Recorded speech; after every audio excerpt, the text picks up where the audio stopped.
ஹாய்ங்க. இன்றைக்கி பார்த்திங்கன்னா நம்ம தக்காளி ஊறுகாய் செய்ய போகிறோம். இந்த தக்காளி வாங்கிட்டு வந்து ஒரு வாரம் ஆயிடுச்சு. விலை கம்மியில் இருந்துச்சு, வாங்கிட்டு வந்தேன். ஆனால் ஃப்ரிட்ஜில் வைக்கலை. ஏன்னா ஊறுகாய் செய்கிறனால நான் ஃப்ரிட்ஜில் வைக்காம விட்டேன். ஏன்னா அந்த கல்லாட்ட ஆயிரும், அதனால நான் வைக்கலை. இன்றைக்கி தக்காளி ஊறுகாய் பார்த்துடலாங்களா? விலை கம்மியாக இருக்கப்போ செஞ்சு வச்சுக்கோங்க. டேஸ்ட் சூப்பராக இருக்கும். சாப்பாடு தொட்டுக்கலாம், சப்பாத்திக்கு தோசைக்கு தொட்டுக்கலாம், அவசரத்துக்கு தொட்டுக்கலாம். நான் தொட்டுக்குவேன். எப்படி செய்யணுட்டு காட்டுற பாருங்க. நல்லா எடுத்துட்டுருங்க. எடுத்துகிட்டு இந்த சென்ட்ரலில் உள்ளதை மட்டும் இதை மட்டும் வெட்டிட்டு நீக்கிறோணும். நல்லா பழுத்த பழங்க ஃப்ரிட்ஜில் வைக்கவே இல்லை, கொஞ்சம் வாட்டமாக இருக்குது, அவ்வளோதான். இந்த மாதிரி இருக்கிறதெல்லாம் எடுத்துடணும் கிளியராக.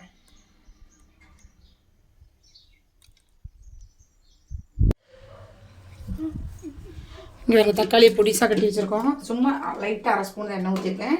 தாளிப்புக்கு அப்புறம் ஊற்றிக்கலாம். போட்டுக்கலாம். அப்படியே பெருங்காயத்தூள் நான் கட்டியாக வாங்கி உடச்சி வச்சுருக்கேன். மிளகாத்தூள், உப்பு, மஞ்சத்தூள், தனி மிளகாத்தூள் இதெல்லாம் அது கூட கொட்டிடலாம். நல்லா அந்த எண்ணெயிலே வதங்கட்டு. எண்ணெய் அளவாக தான் ஊற்றிருக்கேன். இங்கே பாருங்க, இந்த புளி எல்லாம் போட்டு அப்படியே ஒரு கலர் வதங்கட்டும். அப்படியே நல்லா வதங்கி வந்திருக்கு பாருங்க.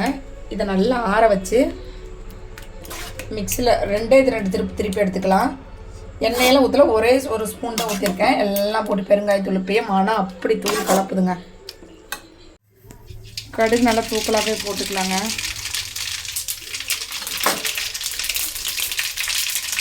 ஒரு கைப்பிடி அளவு பூண்டு, ஒரு கைப்பிடி கருவேப்பிலை.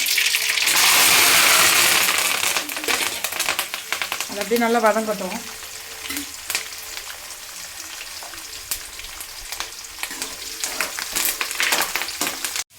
இங்கே பாருங்க, பூண்டு நல்லா செவந்து வந்துருச்சா? செவந்து வந்தோன்னே தக்காளி எடுத்து கொட்டிடலாங்க. நல்லா அப்படியே வதக்கணும். அது கூடயே ஒரு ஸ்பூன் கரும்பு சக்கரை போட்டுக்கலாம். அளவாக போட்டுக்கலாம், இன்னும் ரொம்ப வேண்டாம். அந்த கொஞ்சம் ஸ்வீட்டாக இருந்ததுன்னா நல்லாயிருக்கும். அப்படியே சுருளை கிண்டலாங்க, எண்ணெய் பிரிஞ்சு வர அளவுக்கு. நம்ம இப்படி போட்டு வச்சுட்டு கண்ணாடி பாட்டிலில் போட்டு வச்சிட்டோம்னா சாப்பாட்டுக்கு சப்பாத்திக்கு எல்லாத்துக்குமே தொட்டுக்கலாங்க. சுட சுட சாப்பாடு வச்சு இந்த ஊறுகாயை போட்டு பிணைஞ்சு சாப்பிட்டுக்கலாம். ஒரே ஒரு ஆம்லேட் இருந்தால் போதும். இப்போ நான் உங்களுக்கு காட்டுறேன் பாருங்க. இங்கே பாருங்க, அப்படியே எண்ணெய் பிரிஞ்சு வருதுங்களா? எண்ணெய் பிரிஞ்சு வரப்போ கடுகு வெந்தயத்தை அப்படியே குறைன்னு அரைச்சிக்கலாம்.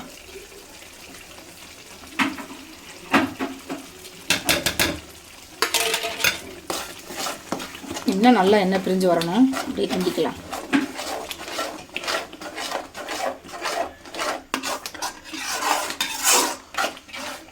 அப்படியே தெரிக்குங்க. இங்கே வந்து செவருலாம் தெரிக்கும், கொஞ்சம் பார்த்து நினைக்கணும்.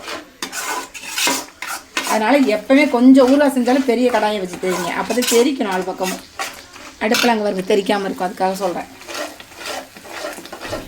எண்ணெய் பிரிஞ்சு வந்துருச்சா? இது நல்லா ஆற விட்டு நம்ம அப்படியே பாட்டில் ஸ்டோர் பண்ணி வச்சுக்கலாம். சாப்பாட்டுக்கு சப்பாத்திக்கு எல்லாத்துக்குமே தொட்டுக்கலாம். எண்ணெய் அளவாக ஊற்றிக்கலாம். ஏன்னா நம்ம அதிகமாக சாப்பிட்லாம், எண்ணெய் இல்லைங்கல்ல. நான் இருக்க கொஞ்சம் கம்மியாக யூஸ் பண்ணுறது நல்லது தானேங்க. 4 லிட்டர் எண்ணெய் ஊற்றிருப்பேன், நல்லெண்ணெய். அவ்வளோதாங்க. 1/2 கிலோ தக்காளி, 4 லிட்டர் நல்லெண்ணெய், ஒரு 2 பூண்டு, அவ்வளோதான். கடுகு, வெந்தயம். எப்படியாச்சும் இருந்தீங்களா ஊறுகாய் இது மாதிரி ஸ்டோர் பண்ணி வச்சுக்கோங்க. வீட்லேயே செஞ்சு கடையில் வாங்குற வினியெல்லாம் ஊற்றுவாங்க. சாப்பாட்டில் காட்டுறப்பாங்க. ஊறுகாய் பாட்டிலில் போட்டு வச்சிடலாம். இந்த மாதிரி பாட்டிலில் ஸ்டோர் பண்ணி வச்சுட்டிங்கன்னா அது பாட்டுக்கு இருக்கும்.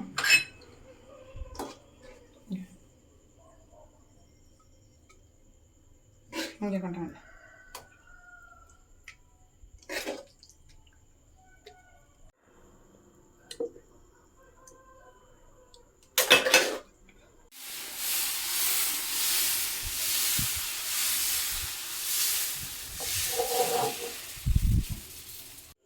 சுட சுட சாப்பாடு இருக்குது, போட்டாச்சுங்க. நீங்களும் ட்ரை பண்ணி பாருங்கள். ட்ரை பண்ணி பார்த்துட்டு சொல்லுங்கள். பூண்டு ஊறுகாய் அப்படின்னு, இந்த தக்காளி ஊறுகாய் அப்படின்னுச்சுன்னு விட்டு சொல்லி வலிச்சிட மாட்டேங்கணும். காரசாரமாக அந்த ஒரு ஸ்பூன் கரும்பு சக்கரை போட்டோம்ல, நல்லா இருக்குங்க. செஞ்சு வச்சு சாப்பிட்டு பாருங்கள். சப்பாத்திக்கு சூப்பராக இருக்கும்.